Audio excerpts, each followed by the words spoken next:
everybody, a very good morning to you. Welcome to CricTracker special show in the air with me, Nivedna Prabhu. We are discussing everything to do with the India-New Zealand Test Day 3 और पूछते हैं हमारे cricket guest प्रत्यय तिवारी से उनको क्या लगता है.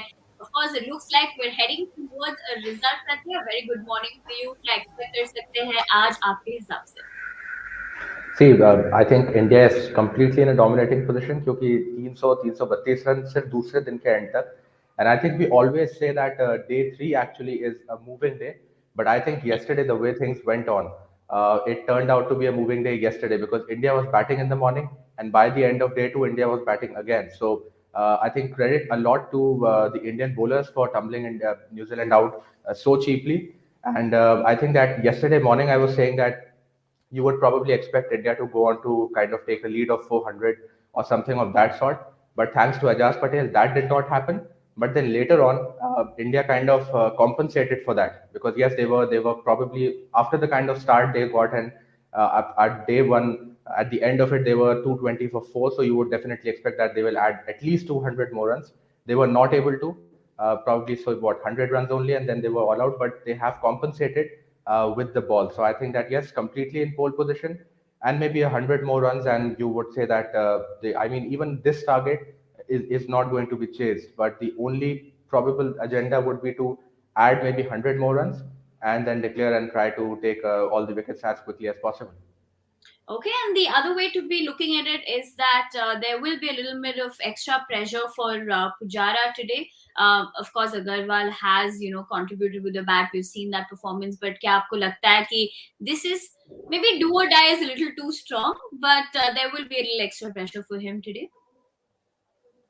Yes, see, because that has been the case as we've even discussed right through the England series, and now even here that he has been short of runs, and not just short of runs. We know that what kind of caliber he has. He's someone who's known to score those big daddy hundreds, but those are not coming. So I think that yes, if this is a chance for him to capitalize upon, it definitely is, and I think that he has already made a good start.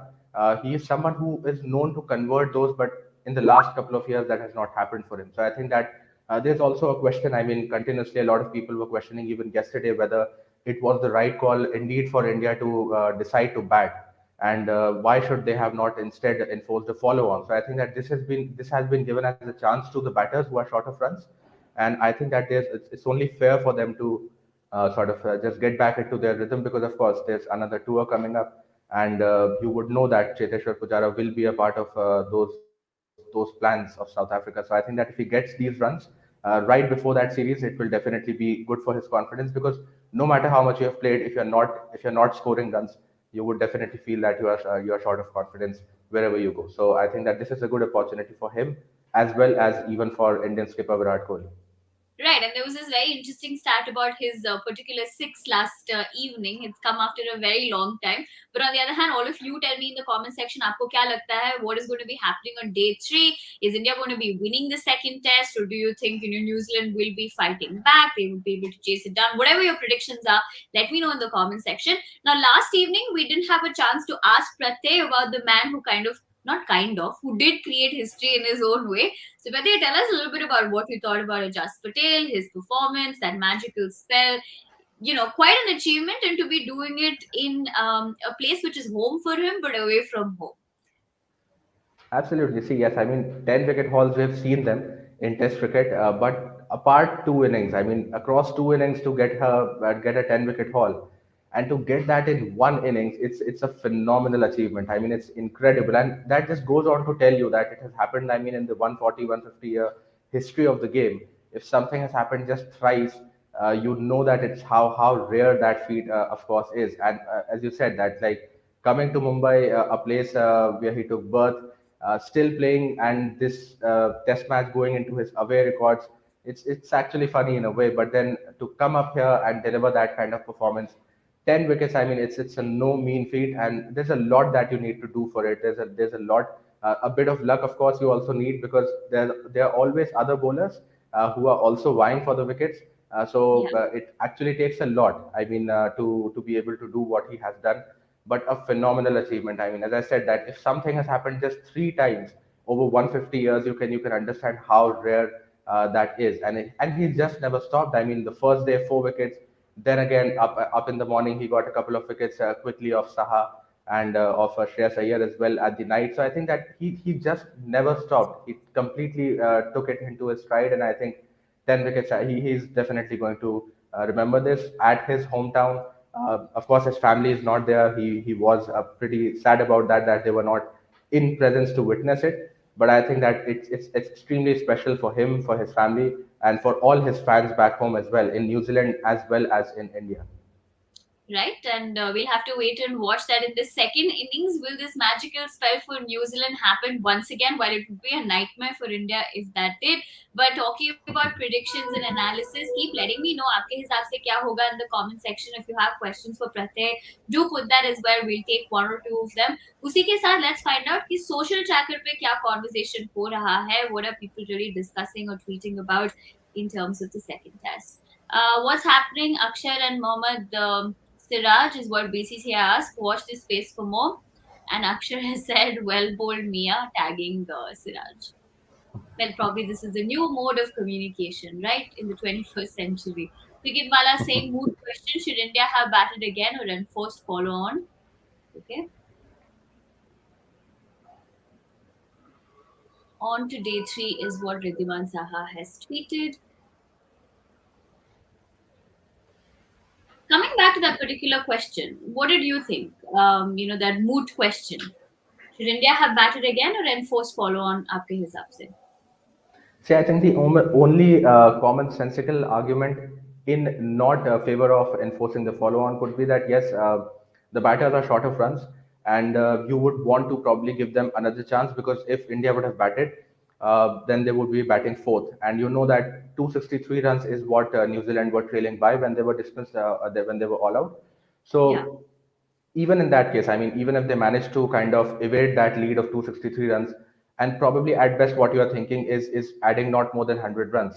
So if you are getting a target of 100 runs, I think that the question of batting fourth goes out of the question, goes out of the equation because batting fourth would really not matter if you're chasing something like 100 or maybe 80 or 90 runs.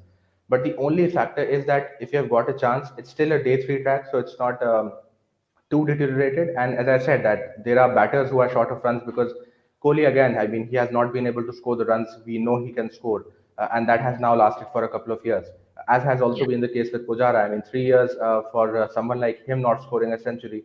That is something which should definitely ring a few bells in your mind, and which should definitely be alarming to an extent. So I think that yeah, this is a great opportunity for at least these two people, and even for that matter, even Mayank Agarwal, because yes, he has got a brilliant knock. He played in the first innings 150, and he's already looking very solid again in the second innings as well. But it's good for him to kind of bank on that and make that opportunity count again. So the only commonsensical argument that you can make in favor of not enforcing the follow-on would be that India wanted the batters to give a little bit of time in the middle, because you can practice for maybe 1,000 balls in the nets, but playing against an international side in an international affair in the actual ground at the actual venue, that kind of match practice can never be matched. So I think that is the only reason that probably they would have thought to not enforce the follow on, because I think that if India did that, probably would have seen the match get over by the second session today, because the way the Indian spinners were spitting fire yesterday, you would not expect. I mean, probably India could have won the match by even an innings, who knows? But still, you are not going to get anything extra out of it.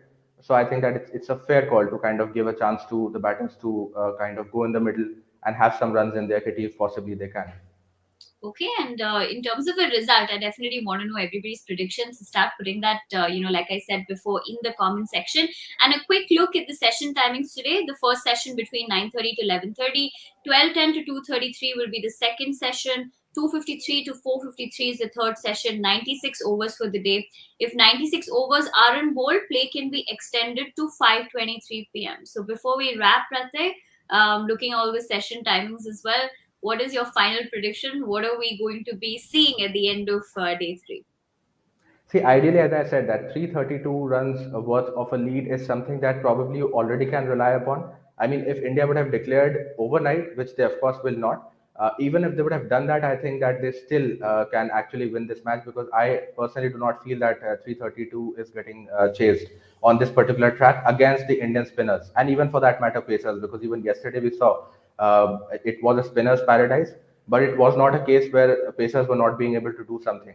You saw Mohammad Siraj, Umesh Yadav even making the ball talk. So I think that in front of this bowling lineup, even 332 is going to be more than sufficient.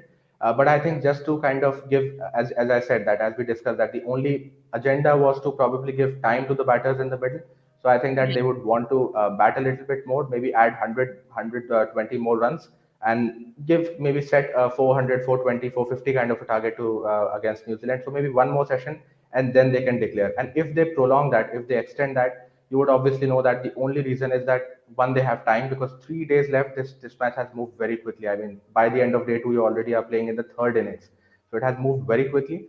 So I think that yes, if India bats any longer than the first session, it would clearly again be only to give batters time in the middle. So I think that yes, I expect, probably I would not be surprised if the match is over by the end of today itself. If India gives themselves a couple of overs to bowl in New Zealand out, or at best by the fourth morning. Right, and that of course will be Captain Kohli's call as to what's going to be happening there. But individual performance की तरफ, before we wrap that question, क्या देखने को मिलेगा विराट कोहली का century? क्या लगता है आपको? Unless of course another episode of ouch decision does not happen. We definitely would not want that to happen, at least, because you never know. I mean, you can never speculate what could have happened if he was not dismissed, because he's playing back at his home. And Wankhede, by his own admission, he said that it's a venue that he has enjoyed. The last India played a test here was back in 2016 when he scored a double century against England. So this is a Yeah. venue that has actually fared well against Kohli. So I think that he would have definitely felt a little more disappointed by being given an adjudged out wrongly. But whether he can score, I mean, see, for someone who has scored 70 international centuries, another one is just a matter of time. But the only thing is that that matter of time has taken a little too long than you would have wanted as an Indian fan, as a cricket fan, because 2019 November, that was his last century against Bangladesh in the pink ball text in Kolkata, and now it's been almost more than 2 years. And you would, I mean, at that point of time, the way he was scoring centuries, uh, everyone had kind of almost started to consider it a given that that record of Sachin Can Tendulkar you have 100 a centuries. try patch? That he will definitely go on to do that. But a couple of years later, now you think that 30 more centuries to get starts to kind of a little more difficult. But I think that yes, he is someone who scored 70, so 71st is no big deal. It's just that when would that rut that he has been into, when would that come to an end? As Indian Yeah. fans, as cricket fans, we would be very Like happy a if we can do that. lighter note, sorry for cutting you short. Maybe on a lighter note, it's like waiting when the pandemic's going to get over, right? None of us know. So just like that, none of us know, when he's going to be scoring that next century. But we're all optimistic and hopeful that he will eventually score it. There Absolutely. are a couple of questions. I'll just take one quickly before we leave. An update about Shubman Gill. Would you have one? Of course, he suffered an elbow injury. We don't see him coming for the second innings, right? See, I think there's no reason to. I mean, if there's an injury, it's better that he has already scored a couple of knocks in this Test series. He has already been amongst the runs, and probably he's not as much of a big concern for India right now, because of course Rohit Sharma and KL Rahul will also come back as far as Yeah. the next tour is concerned. You do not want to aggravate it needlessly, because if he's injured, it's in his interest and it's in the team's interest to physios to and medicals to assess his situation, monitor him properly, and then decide whether he's in a good condition to play. But I don't think that India is going to need him. I mean, 332, they are already ahead. 100 more runs from here, you are setting 432, and that's not going to be chased. You know that. So I don't think that India would need him. So it's better for him to, if he's not in a situation to bat, there's already so many batters already in the lineup. So I don't think India would need him. Okay, we hope Dream Team that answers your question. We're very glad that you joined us from Nepal. I wish you would have sent us your actual name, but thank you so much for joining us. And on that very note, want to thank Pratay also for joining me in the studios. That's all we have for you in this session of the In the Air. But don't forget to join us in the evening as we discuss everything to do with day 3 between India versus New Zealand. See you on the other side. Have a nice day. Until then.